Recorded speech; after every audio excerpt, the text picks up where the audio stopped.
నేటి polling booth అధ్యక్షుల సమ్మేళనానికి సమావేశానికి ముఖ్య అతిథిగా విచ్చేసినటువంటి గౌరవనీయులు పెద్దలు భారతీయ జనతా పార్టీ రాష్ట్ర సంఘటన మంత్రి శ్రీ చంద్రశేఖర్ జీ, శాసన మండలి సభ్యులు, మీరందరూ కష్టపడి గెలిపించినటువంటి మన శాసన మండలి సభ్యులు శ్రీ అంజరెడ్డి గారు, భారతీయ జనతా పార్టీ కరీంనగర్ జిల్లా అధ్యక్షులు కృష్ణారెడ్డి గారు, రాజన్న సిరిసిల్ల జిల్లా అధ్యక్షులు గోపి గారు, వేదిక ఇతర మాజీ ప్రజాప్రతినిధులు, ప్రస్తుత ప్రజాప్రతినిధులు, రాష్ట్ర నాయకులు, జిల్లా నాయకులు, మండల నాయకులు, పోలింగ్ బూత్ స్థాయి నాయకులు, కార్యకర్తలు అందరు కూడా పేరు పేరున హృదయపూర్వక నమస్కారాలు.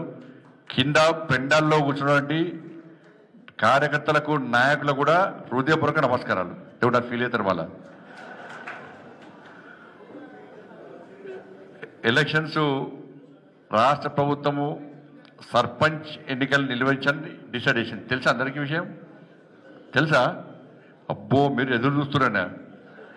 ఎప్పుడు పెడతారా అని ఎదురు చూస్తున్నారు. అవునా కదా? ఎలక్షన్స్ వచ్చేసినాయి, ఇక పక్కా వస్తాయి ఎలక్షన్స్. ఆ ఎలక్షన్స్ కూడా దేనికోసం పెడుతున్నారు అంటే, దేనికోసం పెడుతున్నారు? దేనికోసం? కేంద్ర ప్రభుత్వ నిధుల కోసమే. అవి కూడా మన కోసమే. మళ్ళా ఆ పైసలు కూడా మన నిధుల కోసమే. కాబట్టి కేంద్ర ప్రభుత్వ నిధుల కోసమే ఎన్నికలు పెడితే మరి ప్రజలు ఎవరు కొట్టేస్తారు? మనకు కొట్టేస్తారు కదా, దానికి డౌట్ లేదు కదా. నేను అడిగిన వాటికి కరెక్ట్ సమాధానం చెప్పాలి, అంతే కదా. పక్క మన కొట్టేయాలి. సరే, ఆ కేంద్ర పద్ధతులు పక్క పెట్టండి. ఈసారి ఇప్పుడు వేరే వాళ్ళని గెలిపిస్తారు, కాంగ్రెస్ పార్టీ వాళ్ళని గెలిపిస్తారు. గెలిపిస్తే ఈ 2 సంవత్సరాలు కాంగ్రెస్ పార్టీ అధికారంలో ఉంది తెలంగాణ రాష్ట్రంలో, ఉందా లేదా? మీరు గ్రామ పంచాయతీలో గ్రౌండ్ లెవెల్ కార్యకర్తలు మీరందరూ కూడా, అంటే చిన్న చిన్న సమస్యలు కూడా మీకు అవగాహన ఉన్నది. పోలింగ్ బూత్లో తిరిగే కార్యకర్తలు మీరందరూ కూడా ప్రజలు ఏమనుకుంటున్నారు, ప్రజల నాడి అది, ప్రజల ఆలోచన మీ అందరూ తెలుసు. అవునా కదా? మరి ఈ 2 సంవత్సరాల్లో కాంగ్రెస్ పార్టీ మీ గ్రామ పంచాయతీలకు కానీ, మున్సిపాలిటీస్కి కానీ, కార్పొరేషన్ కానీ ఒక్క పైసా ఏదన్నా గ్రామ పంచాయతీకి ఇచ్చిందా? ఒక్క గ్రామ పంచాయతీకి ఒక్క పైసా ఇచ్చిందా? పోనీ ఇప్పుడు ఓటేస్తారు. సరే, ఎమ్మెల్యేలు ఉండొచ్చు, కాంగ్రెస్ పార్టీ ఎమ్మెల్యేలా, బీఆర్ఎస్ పార్టీ ఎమ్మెల్యేలా ఉండొచ్చు. వాళ్ళకు ఇప్పుడు కాంగ్రెస్ పార్టీకి ఓటేస్తే మరి వాళ్ళు మీకు పైసలు తీసుకొస్తారా? ఎక్కడ తీసుకొస్తారు? రాష్ట్ర పైసలు ఇస్తలేదా? ఇంట్లో ముద్ద కొడతారు వాళ్ళు. ఎమ్మెల్యేకు స్వతహాగా నిధులున్నాయా? ఎమ్మెల్యేకు నిధులున్నాయా? ఉన్నాయా? మరి ఎమ్మెల్యేకు నిధులు లేవు. రాష్ట్ర ప్రభుత్వం ఒక్క పైసా గ్రామ పంచాయతీకి ఇస్తలేదు. మరి ఎవరు కొట్టేయాలి? బీజేపీ కొట్టేయాలి. బీజేపీకి ఎందుకు కొట్టేయాలి? నిధులు తీసుకొచ్చేది మనం, నిధులు ఇచ్చేది మనం. ఇలా బీఆర్ఎస్ పార్టీకి, కాంగ్రెస్ పార్టీకి ఓటేస్తే గ్రామ పంచాయతీకి ఒక్క పైసా కూడా రాదు. వస్తుందా?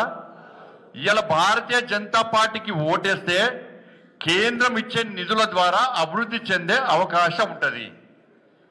అవునా కదా? ఏమేమి నిధులు వస్తాయి? ఇప్పుడు నేను ఎంపీ గెలిపించిన తర్వాత ప్రతి గ్రామ పంచాయతీకి 5 లక్షల నుంచి 20 లక్షల వరకు ప్రతి గ్రామ పంచాయతీకి ఇచ్చినమయ్యా లేదా? ప్రతి గ్రామ పంచాయతీలో మన శిలాఫలకం ఉందా లేదా? ఈజీఎస్ నిధులు ఇచ్చేది ఎవరు? మనమే. సిఆర్ఎఫ్ నిధులు ఇచ్చేది ఎవరు? మనమే. 50th ఫైనాన్స్ పైసలు ఎవరి? మనే. స్మార్ట్ సిటీ పైసలు మనే, అమృత్ పైసలు మనే. ప్రతి పైసలు అన్ని ఎంపీ ల్యాడ్స్ ఇస్తున్నాం మనం, సిఎస్ఆర్ నిధులు ఇస్తున్నాం.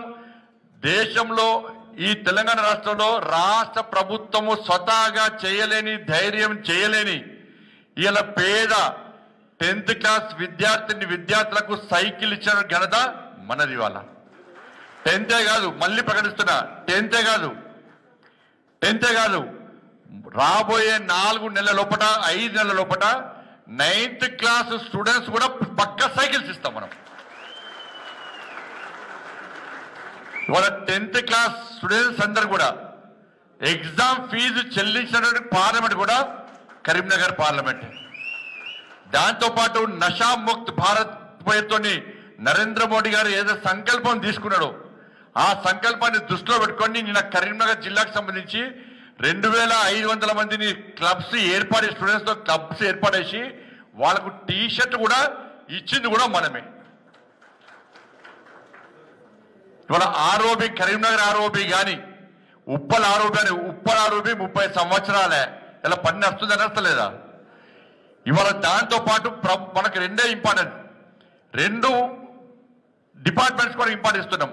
విద్య, వైద్యం. విద్యకు సంబంధించి మనం సేవ చేస్తున్నాం. ఇప్పుడు నెక్స్ట్ వైద్యం స్టార్ట్ చేస్తున్నాం. ఇవాళ నేషనల్ హెల్త్ మిషన్ పేరు మీద కేంద్ర ప్రభుత్వ నిధులతో మాత్రమే ఈ తెలంగాణ రాష్ట్రంలో ఆసుపత్రులు నడుస్తున్నాయి. అయినప్పుడు కూడా రాష్ట్ర ప్రభుత్వం నిధులను డైవర్ట్ చేసింది గత ప్రభుత్వం. ఈ ప్రభుత్వం చేస్తున్నప్పుడు కూడా మనం ఎక్కడ వెనుకడు వేయకుండా ఇవాళ సిఎస్ఆర్ ఫండ్స్ తో కూడా పైసలు తీసుకొస్తాం. నిన్న వేములవాడలో చేస్తాం. వేములవాడ, ఉస్నాబాద్, హుజరాబాద్, దాంతోపాటు జమ్మికుంట, ఈ 4 హాస్పిటల్స్ సంబంధించి మనం ఏదో మన సొంతంగా ఏలే. మనం ఆ 4 హాస్పిటల్స్ సంబంధించి అక్కడున్న డాక్టర్స్తో మాట్లాడినా నేను.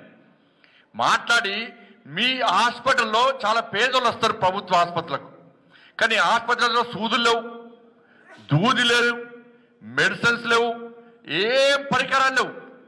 ఇక ప్రజలు ఎందుకు వస్తారానికి రాలేరు. ప్రైవేటు ట్రీట్మెంట్ చేసుకునే పరిస్థితి లేదు. ప్రాణాలు పోతున్నాయి ప్రజలై. అది దృష్టిలో ఉంచుకొని ఈ 4 హుస్నాబాద్, హుజరాబాద్, జమ్మికుంట, వేములవాడ హాస్పిటల్ సంబంధించి మొదటి దఫా ఇవి. ఆ డాక్టర్స్తో మాట్లాడిన నేను. మీ హాస్పిటల్లో పేద ప్రజలకు ట్రీట్మెంట్ సరి అయిన ట్రీట్మెంట్ చేయడానికి మీ హాస్పిటల్కు పేదోళ్ళు వస్తే వాపస్ పోవద్దు, ఇక వాపస్ పోవద్దు. అట్లా వచ్చే పేద ప్రజలకు మీరు సర్వీస్ చేయాలంటే వాళ్ళ ప్రాణాలు కాపాడాలంటే మీకు ఏం సహాయం చేయాలని చెప్పి నేను అడిగినప్పుడు వాళ్ళు కొన్ని పరికరాలు రాసిచ్చారు నాకు. అన్ని హాస్పిటల్స్ వాళ్ళు పరికరాలు రాయిపిస్తే అవి ఒక్కొక్క హాస్పిటల్కు 1.5 కోటి విలువ చేసే పరికరాలు ఒక్కొక్క హాస్పిటల్కి. ఎన్ఎండిసి వాళ్ళతో మాట్లాడి 5 కోట్ల చిల్లర విలువ చేసినటువంటి ఇవాళ ఆధునిక పరికరాలను ఈ 4 హాస్పిటల్స్ కు మనం అందించడం జరిగింది. నా వేములవాడలో ప్రారంభోత్సవం చేస్తే అక్కడ డాక్టర్స్ కానీ, అక్కడ సిబ్బంది కానీ, అక్కడ మీడియా ఆ పరికరాలన్నీ చూసి వాళ్ళు ఆశ్చర్యపోయారు. ఒక ప్రభుత్వం చేయలేంది ఇలా కరీంనగర్ పార్లమెంట్ లో మీ అందరి ఆశీర్వాదంతో మీ అందరు కష్టపడి గెలిపించారు కాబట్టి వాళ్ళ నరేంద్ర మోడీ గారి యొక్క బ్లెస్సింగ్స్ తోని ఇవాళ మీరు అందరూ గెలిపిస్తే నన్ను ఎంపీ చేస్తే నన్ను మోడీ గారికి నన్ను హోమ్ మినిస్టర్ చేసింది కాబట్టి ఈ పరిచయాలను నేను వాడుకొని ఇవాళ కరీంనగర్ పార్లమెంట్ అభివృద్ధి కోసం కష్టపడుతున్న విషయాన్ని ఒక్కసారి గుర్తుంచుకోండి. నా వేములవాడలో ప్రారంభోత్సవం చేస్తాం. అతి త్వరలో హుజరాబాద్, జమ్మికుంట, ఉస్నాబాద్ హాస్పిటల్స్ కూడా ఈ పరికరాలన్నీ కూడా అత్యాధునిక పరికరాలు ఇచ్చినాం. వాటి కూడా ప్రారంభోత్సవం చేసే ప్రయత్నం చేస్తున్నాం మనం. ఇలా జమ్మికుంటకు సంబంధించి 10 కోట్ల రూపాయలను స్టేడియం నిర్మాణాన్ని కూడా అతి త్వరలో శాంక్షన్ చేయబోతున్నాం జమ్మికుంట కూడా.